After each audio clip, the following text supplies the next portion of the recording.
This is an audiobook created by Relay Publishing, who own exclusive copyright to the story in all territories and formats. For more information, please go to our website, www.relaypub.com. We hope you enjoy. Chapter 10. Natalie. The hand traveling up my thigh set off sparks along my skin. We weren't supposed to be doing this. It was wrong, but it felt so right. My body was aching for him. His breath was hot against my neck, and each kiss was a brand.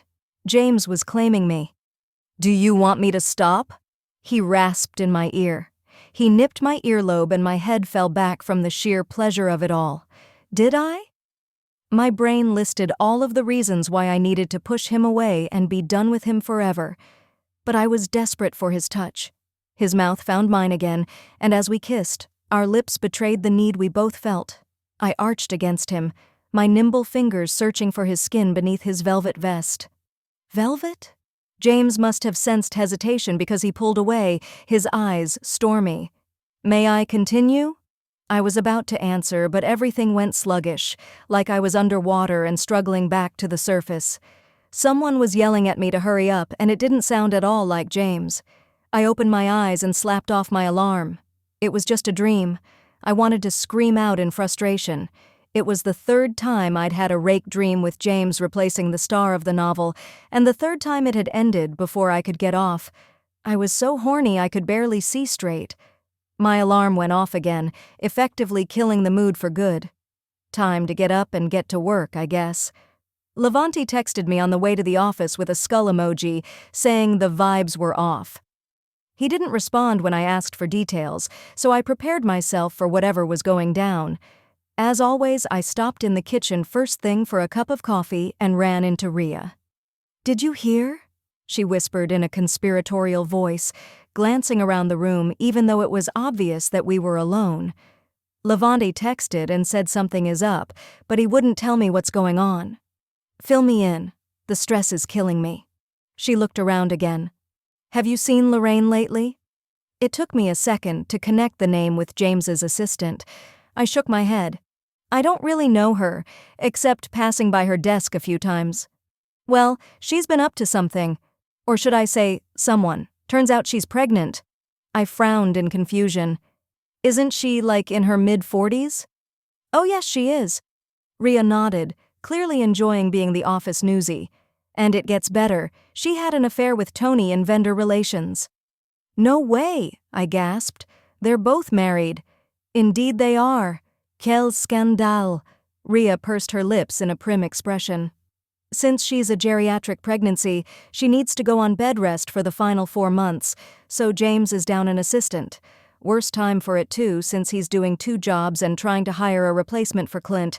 He is not going to be fun to have around." She was right. James had been doing his best to keep all the balls in the air, but it was clear the strain of trying to be all things to all people was wearing on him. Not that he'd admit it. We all noticed the emails time-stamped as being sent at 2 in the morning, which meant that the guy was basically working non-stop. I pondered how the news was going to impact our day-to-day lives. It wasn't like James hung around the creative floor, but he did pop in throughout the week, and we had a group check-in meeting every Friday morning. Was his typical grumbly mood going to turn darker due to the stress? Rhea and I gossiped our way back to our floor, and as I settled into my workspace, an absolutely insane idea started flitting around my brain. There was no way I could commit to it, and I tried to bat the concept away, but the more I attempted to talk myself out of it, the stronger the pull to go for it became. It all came down to the fact that I loved everything about my job now that Clint was gone. The creativity, the freedom, my colleagues, the paycheck. I was right where I needed to be. But fashion was a fickle business, and talent was easy to cycle through since there were so many other hungry designers out there dying for a position like mine, and it wasn't like James owed me anything. He could throw me out on my ass if he wanted to. If he wound up constantly in a bad mood because of all the extra work on his shoulders, the odds of him being in a firing state of mind seemed high. And who would he target? Gee, maybe the girl who's been arguing with him since the day they met, but what if I made myself indispensable to Branson, and more importantly, to James? Then there'd be no way to get tossed aside like I didn't matter. I had too much experience with the feeling, and I never wanted to be in that position again, especially now that it felt like I'd found a home on the Branson team. Besides, I'd seen what his go-to response was to an unexpected gap in the workforce. He stepped up to fill it himself. Surely that was an approach he'd respect in others, too. "What are you up to, woman?" Levante asked as he walked by my desk. "You've been staring into space since you got here. You're planning something." I grinned at him. "I've got a crazy idea." He chuckled. "I like that about you. You've got balls, girl." It was exactly the reminder I needed. "Why, thank you, Levante." "You're right, I do have balls. If you'll excuse me, I'll be back in a bit with some hot goss." He did a little shimmy. "Oh yes, Mama, bring me all the gossip." 5 minutes later, I was once again standing at my boss's doorway feeling a little shaky. Was it because I'd had a sex dream about him? Possibly. More likely, it was the risk I was about to take, a chance to make myself the most important member of his team, despite what it would do to my workload. But honestly, before I'd gotten the promotion, I was working 3 jobs on top of school. It wouldn't be that hard to have school on top of just 2 jobs. I glanced over at Lorraine's empty desk and knocked on the door. "Come in." I strode into his office with my head high and my shoulders back. "Good morning." James scowled at me from behind his laptop. Whatever he was doing certainly had him in a bad mood, but I was about to change everything for him. "What is it? I'm in the middle of something," he barked, gesturing to his screen. I ignored his tone. "I think you're going to want to hear this. I have good news for you. I found a replacement for Lorraine." He frowned. "Already? Who is it?" "You're looking at her." James. I stared at Natalie, trying to ignore the fact that she was perfectly turned out in a short black and white mini dress that was modeled after one of our most popular 70s designs. Had she made it herself from the pattern in our archives? It fit like it had been sewn right onto her body. I was so focused on cataloging what she was wearing that what she said didn't even register at first. "Excuse me?" I finally managed.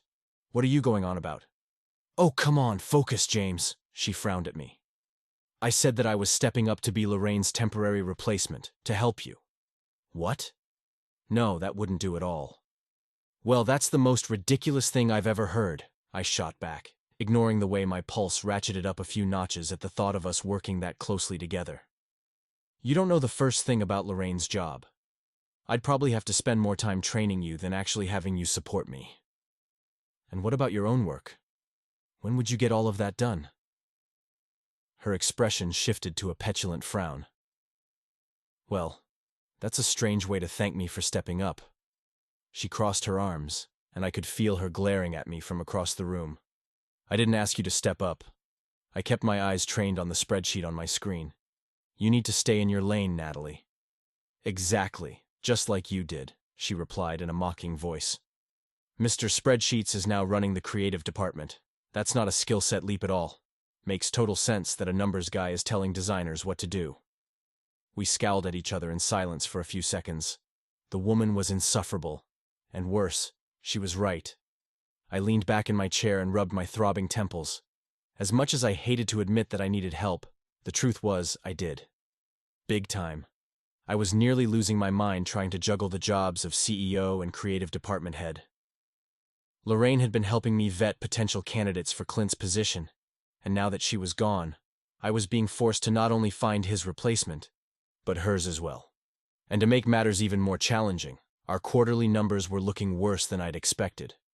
I couldn't dedicate myself to turning things around when I was being pulled in so many different directions.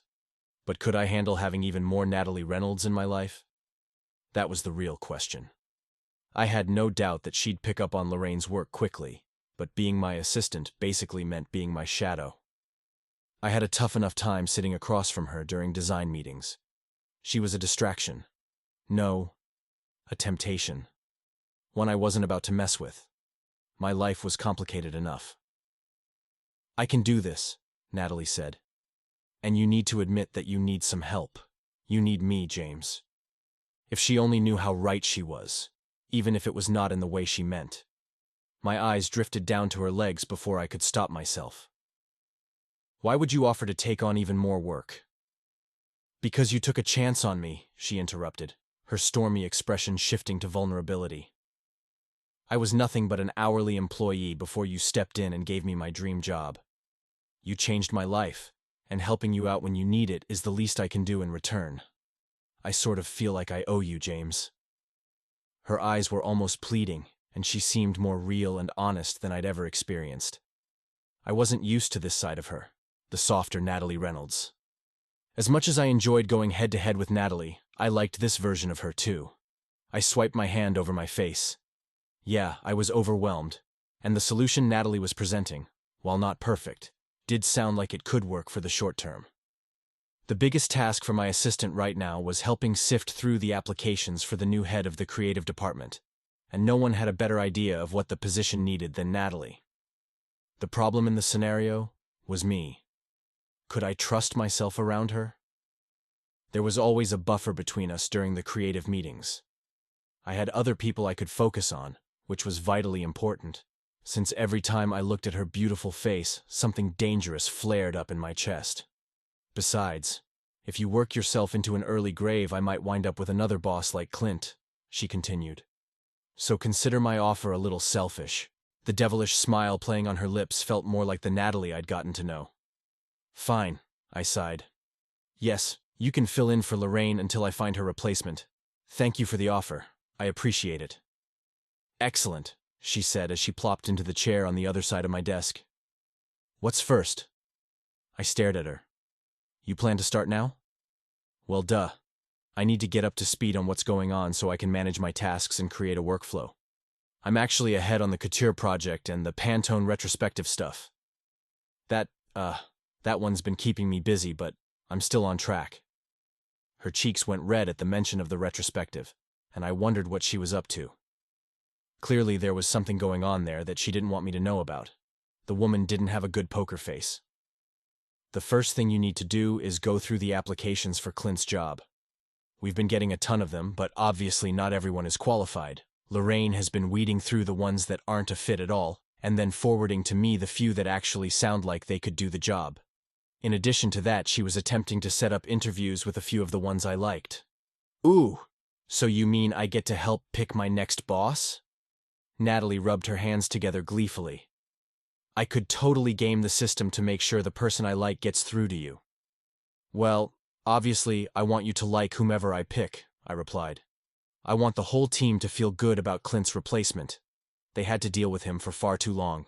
And you, even in that 1 week, suffered because of him. I won't let that happen again. She paused and stared at me in her annoyingly intense way. I braced for impact. I think it's important that you know that everyone seems to be okay with you leading the team. For now, I mean, she said. Kinda weird considering you have no design background. A backhanded compliment. It doesn't take a genius to figure out how to effectively lead people. And what makes you think I don't know anything about design? Well, your brother was the... She stopped abruptly and dropped her gaze to her hands. I felt my jaw clench at the mention of Christopher. My grandmother made sure everyone in the family had a chance to shadow every department, from quality control to sales support. And yes, even design. You might be shocked to discover that 1 or 2 designs in our archive have my name on them. Her eyes went wide. Seriously? I chuckled. There's a lot you don't know about me, Natalie. She hopped out of her chair and gave me a wicked grin. Well, now that I'm your assistant, I guess I'm about to find out your secrets. She had the gall to wink at me, then turned on her heel, and I watched her gorgeous ass sway out of the room. Hopefully not all of my secrets. This was an audiobook created by Relay Publishing, who own exclusive copyright to the story in all territories and formats. For more information, please go to our website, www.relaypub.com. We hope you enjoyed.